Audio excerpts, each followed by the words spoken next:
Hi, it's Steve. Today we'd like to show you how to change the front drum glide on your dryer. It's a really easy repair. Let me show you how we do it. Now before we begin this repair, the first thing we'll need to do is to disconnect power to the dryer.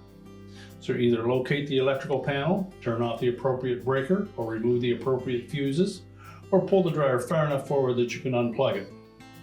We'll also need to pull that dryer out somewhat so that we can lift the main top to access these components.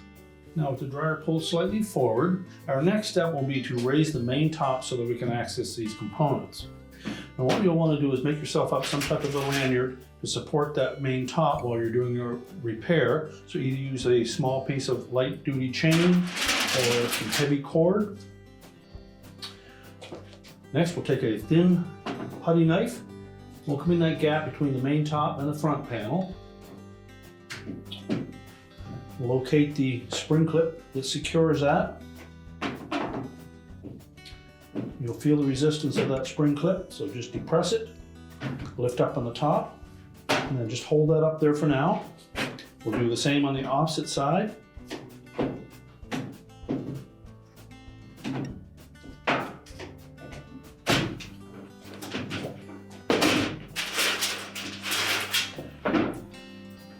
Raise that top just beyond vertical.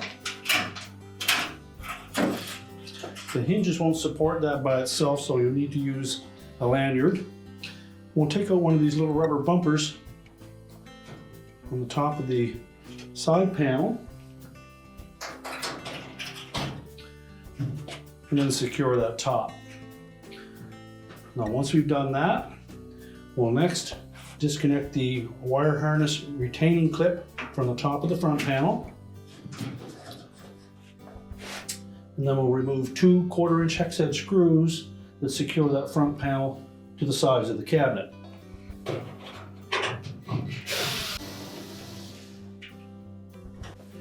Then we'll tilt that front panel just slightly forward.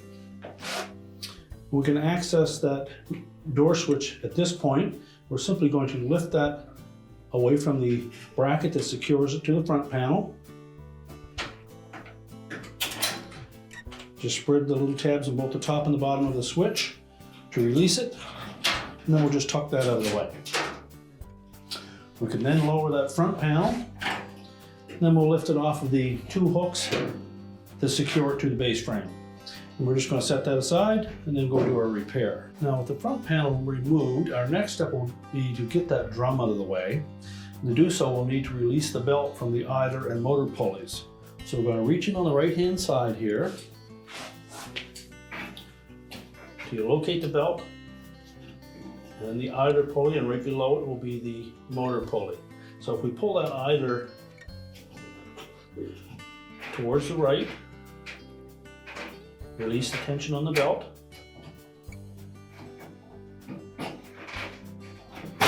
Just pull the belt towards the front of the dryer. Now we'll get it away from the idler bracket. Unhook it from the motor pulley.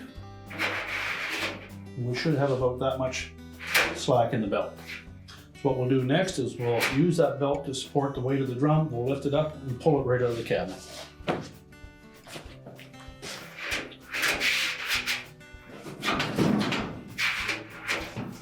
There'll be a little bit of resistance where the drum sits on the rear drum rollers.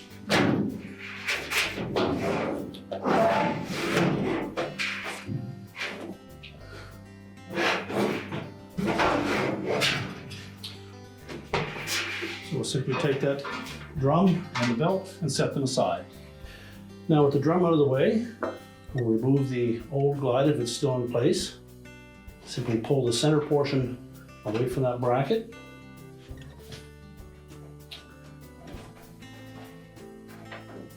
And then unhook the left-hand side of it. Be sure that when we install it, that the hook portion that is closest to the end is pointing down.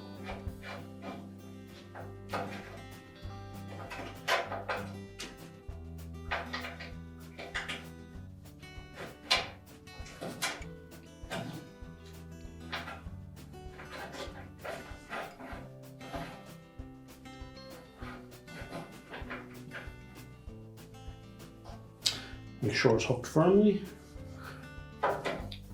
And then tuck the right hand side down into that slot on the support bracket.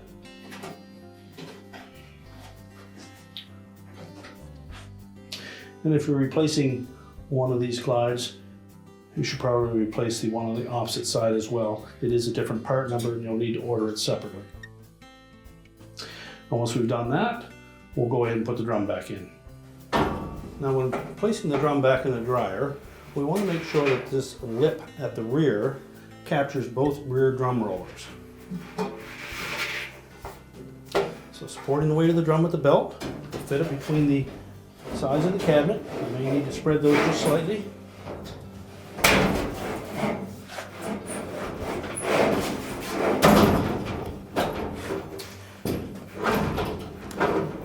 And then we need to line up the rear of that drum to make sure it sits on those rollers. Just rotate it a couple times.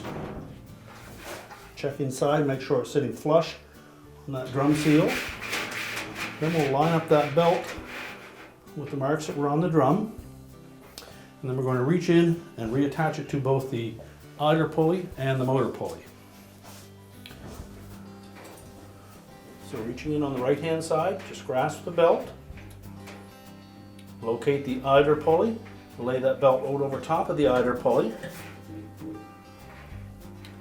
and pull it in underneath towards the right, and then push that idler pulley to the right to take the tension off the belt, and wrap the belt around the motor pulley at the same time.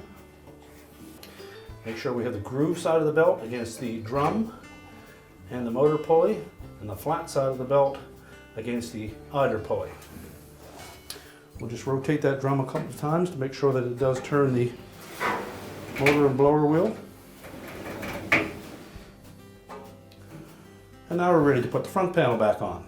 Now, as we tilt that front panel up against the cabinet, we want to make sure that we line up the hole in the back of that front panel with a locating pin that is attached to the cabinet. Also want to make sure we tuck that felt seal so it doesn't catch on the drum.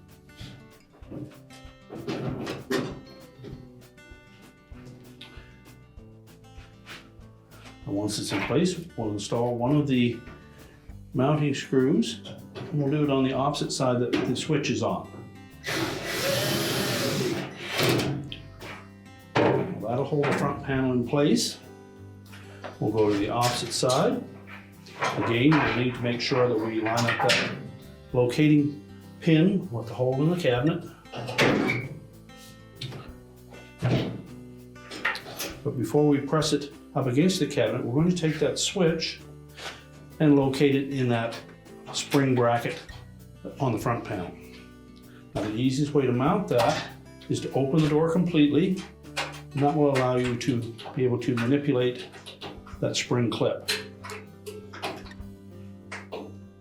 Just spread them slightly, line up the push button with a hole in the front panel, and then snap it into place. Make sure that that clip captures both the top and bottom of that switch. You can then close the door up. Again, we'll make sure that that felt seal is outside of the drum area. And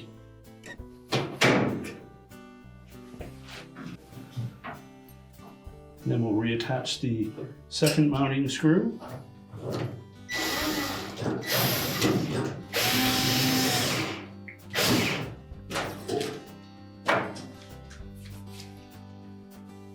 Now next we'll take that harness retaining clip, we'll tuck that into the opening in the top of the front panel, snap it into place, make sure that the wires are away from the drum. Now we're ready to put the main top back down. So next we'll disconnect our lanyard, then we'll replace that rubber bumper. Just fit it back into that opening on the top of the cabinet.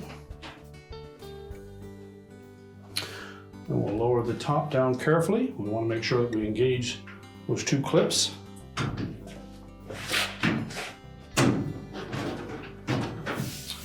Now we're ready to push the dryer back into position. With the dryer back in place, we're now ready to reconnect the power. and your repair is complete.